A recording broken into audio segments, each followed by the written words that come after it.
18-year-old Tyler Clementi. If you don't know, Tyler was a bright student at Rutgers University whose life was senselessly cut short. He was outed as being gay on the internet and he killed himself. Something must be done. This month alone, there have been a shocking number of news stories about teens who have been teased and bullied and then committed suicide, like 13-year-old Seth Walsh in Tehachapi, California, 13-year-old Asher Brown in Cypress, Texas, and 15-year-old Billy Lucas in Greensburg, Indiana. This needs to be a wake-up call to everyone that teenage bullying and teasing is an epidemic in this country and the death rate is climbing. One life lost in this senseless way is tragic. 4 lives lost is a crisis. And these are just the stories we hear about. How many other teens have we lost? How many others are suffering in silence? Being a teenager and figuring out who you are is hard enough without someone attacking you. My heart is breaking for their families, for their friends, and for our society that continues to let this happen. These kids needed us, and we have an obligation to change this. There are messages everywhere that validate this kind of bullying and taunting, and we have to make it stop. We can't let intolerance and ignorance take another kid's life.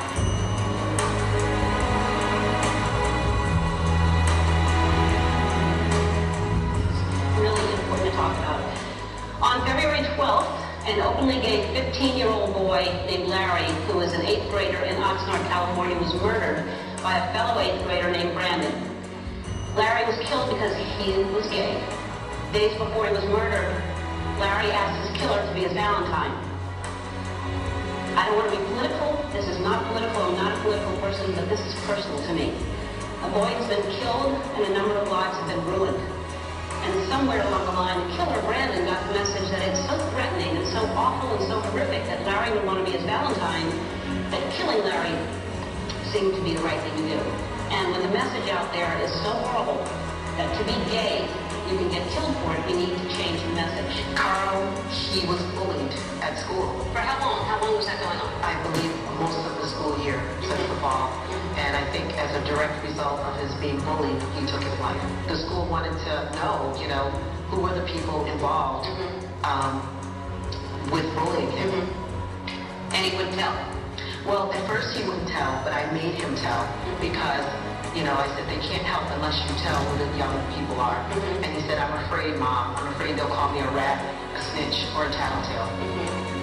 I mean, I was an extremely sensitive child, and I think a lot of people are, and I think it's good to be sensitive. As I've gotten older, I haven't gotten tougher. I am sensitive. I'll always be sensitive.